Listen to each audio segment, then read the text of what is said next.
Assalamualaikum warahmatullahi wabarakatuh. Kami dari kelompok 2 akan memaparkan hasil diskusi kami mengenai pengendalian dan sistem informasi. Sebelumnya, saya sebagai moderator akan memperkenalkan terlebih dahulu anggota dari kelompok 2. Pertama, Bila Azani Putri dengan NPM D2201684. Kedua, Ceriska Azhari dengan NPM D2211687. Ketiga, Della Maitri Pusparini dengan NPM D21785.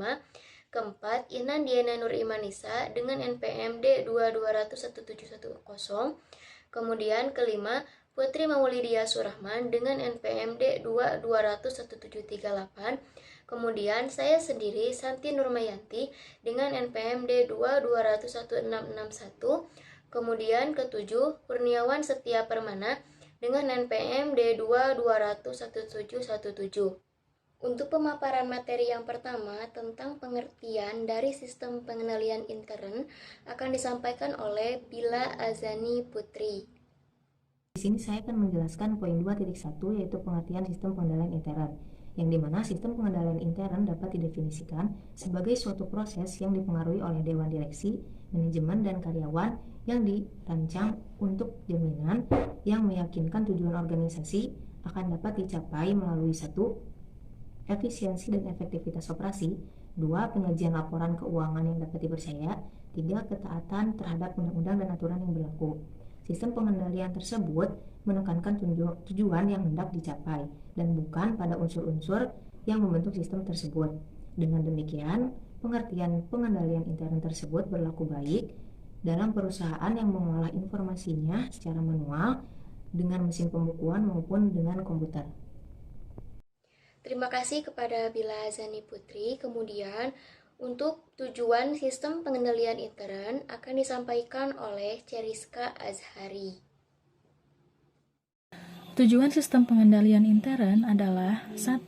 Menjaga kekayaan organisasi, 2. Mengecek ketelitian dan keandalan data akuntansi, 3. Mendorong efisiensi, dan keempat, mendorong dipatuhinya kebijakan manajemen. Menurut tujuannya, sistem pengendalian intern terbagi menjadi dua macam, yaitu pengendalian intern akuntansi atau internal accounting control, dan yang kedua yaitu pengendalian intern administratif atau sering disebut internal administrative control. Pengendalian intern akuntansi yang merupakan bagian dari sistem pengendalian intern meliputi struktur organisasi, metode, dan ukuran-ukuran yang dikoordinasikan, terutama untuk menjaga kekayaan organisasi dan mengecek ketelitian dan keandalan data akuntansi. Untuk pengendalian intern akuntansi yang baik akan menjamin keamanan, kekayaan para investor, dan kreditur yang ditanamkan dalam perusahaan dan akan menghasilkan laporan keuangan yang dapat dipercaya. Pengendalian intern administratif meliputi struktur organisasi, metode, dan ukuran-ukuran yang dikoordinasikan terutama untuk mendorong efisiensi dan dipatuhinya kebijakan manajemen. Terima kasih kepada Ceriska Azhari. Kemudian untuk unsur sistem pengendalian intern dan komponen COSO akan disampaikan oleh Della Maitri Pusparini. Unsur sistem pengendalian intern. Yang pertama, struktur organisasi yang memisahkan tanggung jawab fungsional secara tegas.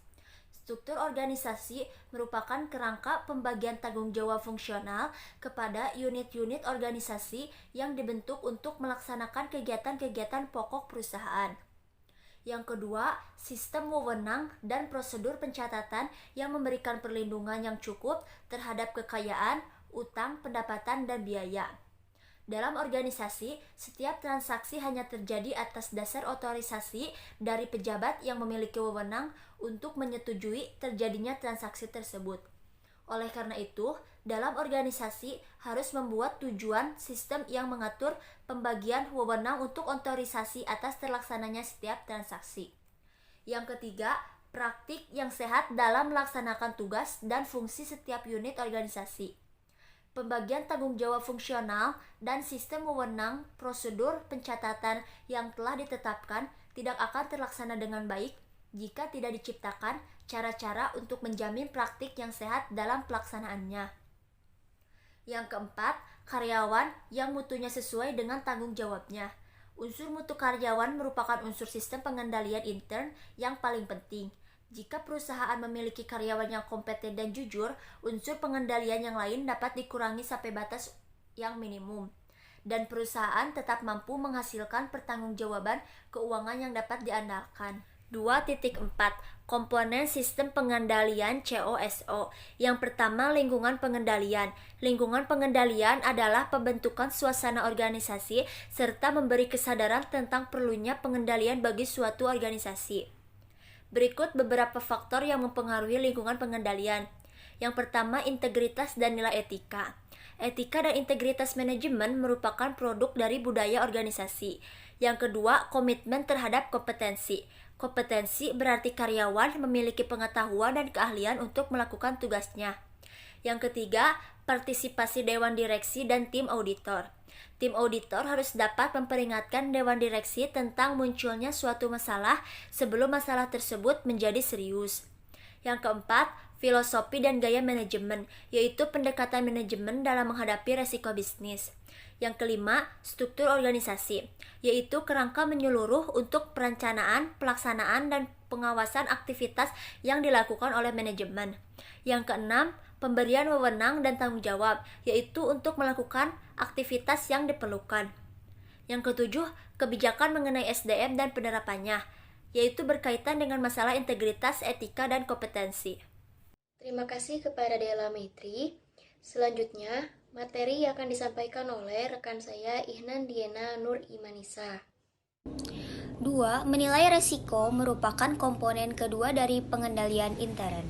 Penilaian resiko merupakan kegiatan yang dilakukan oleh manajemen dalam mengidentifikasi dan menganalisis resiko yang menghambat perusahaan dalam mencapai tujuannya. Resiko dapat berasal dari luar dan dalam perusahaan. Resiko yang berasal dari luar perusahaan mempengaruhi perusahaan secara keseluruhan, termasuk tantangan dari pesaing. Resiko yang berasal dari dalam perusahaan, misalnya gangguan yang menimpa sistem informasi, disebabkan oleh karyawan terlatih atau karyawan yang tidak memiliki motivasi. 3. Pengendalian aktivitas ini harus memberi jaminan bahwa aktivitas yang dilakukan saat ini adalah untuk menghindar resiko yang dihadapi perusahaan dalam mencapai tujuannya. Jenis-jenis pengendalian aktivitas: A. Prosedur otoritasi, B. Mengamankan aset dan catatannya, C. Pemisahan fungsi, D. Catatan dokumen yang memadai. Terima kasih kepada Ihnan Diana Nur Imanisa. Selanjutnya materi akan disambung oleh Putri Maulidia Surahman. Yang keempat, informasi dibutuhkan oleh semua tingkatan manajemen organisasi untuk mengambil keputusan, laporan keuangan, serta mengetahui kepatuhan terhadap kebijakan yang telah ditentukan.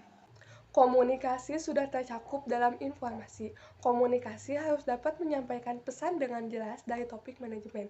Maksudnya bahwa karyawan harus melakukan pengendalian intern secara serius. Adapun yang terakhir, yang kelima, yaitu pengawasan atau monitoring. Pengawasan atau monitoring merupakan penilaian terhadap kualitas kinerja sistem pengendalian intern. Pengawasan ini juga di dalamnya meliputi penilaian terhadap rancangan dan penerapan pengendalian serta tindakan perbaikan. Ada dua cara yang dapat dilakukan dalam pengawasan. Yang pertama, bisa dilakukan melalui aktivitas yang sedang berjalan, dan yang terakhir yaitu melalui penilaian yang dilakukan secara terpisah. Terima kasih kepada Putri Maulidia Surahman yang telah menyampaikan materinya. Selanjutnya, saya di sini akan menjelaskan tentang pengendalian sistem informasi akuntansi. Pengendalian sistem informasi akuntansi. Pengendalian diperlukan agar sistem berfungsi sesuai dengan yang diharapkan dalam mencapai suatu tujuan, sehingga resiko terhadap penyimpangan dari tujuan yang telah ditetapkan akan dapat terhindari. Salah satu keuntungan dari penggunaan komputer dalam sistem informasi akuntansi adalah dalam meningkatkan kecepatan dan keakurasian dalam pengelolaan data guna menghasilkan informasi. Kemudian, pengendalian umum.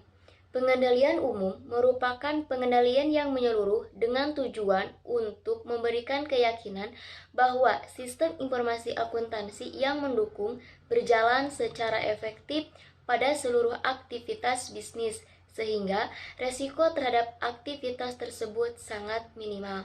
Pengendalian ini meliputi 1.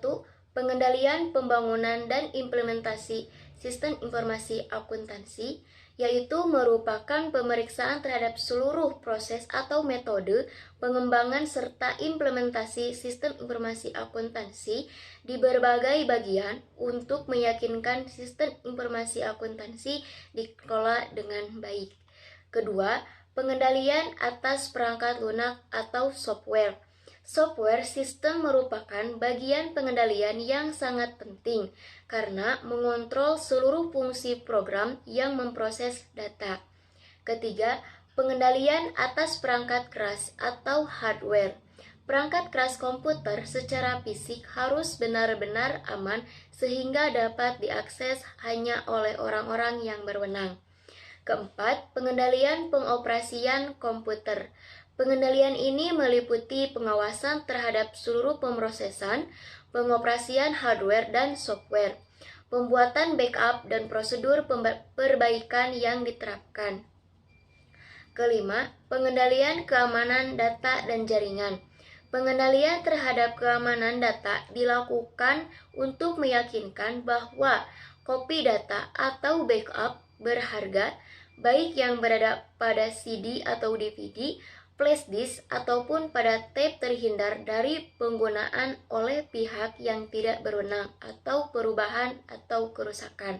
Keenam, pengendalian administratif merupakan pembuatan standar formal, ketentuan-ketentuan, prosedur, dan pengendalian disiplin untuk menjamin bahwa organisasi secara umum dan penerapan pengendalian benar-benar dilaksanakan dan diterapkan secara tepat. Selanjutnya, materi tentang pengendalian aplikasi akan disampaikan oleh Kurniawan Setia Permana. Saya akan melanjutkan presentasi dari Santi, yaitu menjelaskan tentang pengendalian aplikasi. Pengendalian aplikasi merupakan pengendalian khusus atas setiap aplikasi komputer yang digunakan, seperti aplikasi pengkajian dan pemrosesan order. Pengendalian ini juga meliputi prosedur-prosedur baik yang diotomatisasi maupun manual yang dilaksanakan untuk menjamin bahwa data-data yang sah saja yang diproses secara lengkap dan akurat oleh suatu aplikasi. Pengendalian bagi setiap aplikasi harus melibatkan semua rangkaian proses baik secara manual maupun komputer, maupun dari langkah awal, persiapan transaksi, pelaksanaan transaksi hingga dihasilkan output dari transaksi yang dilakukan. Sekian penyampaian materi dari kelompok kami. Mohon maaf jika terdapat banyak sekali kekurangan dan kesalahan dalam penyebutan isi materi. Kami dari kelompok 2 mengucapkan terima kasih atas perhatian dari rekan-rekan sekalian. Kami tutup. Billahi taufiq wal hidayah. Wassalamualaikum warahmatullahi wabarakatuh.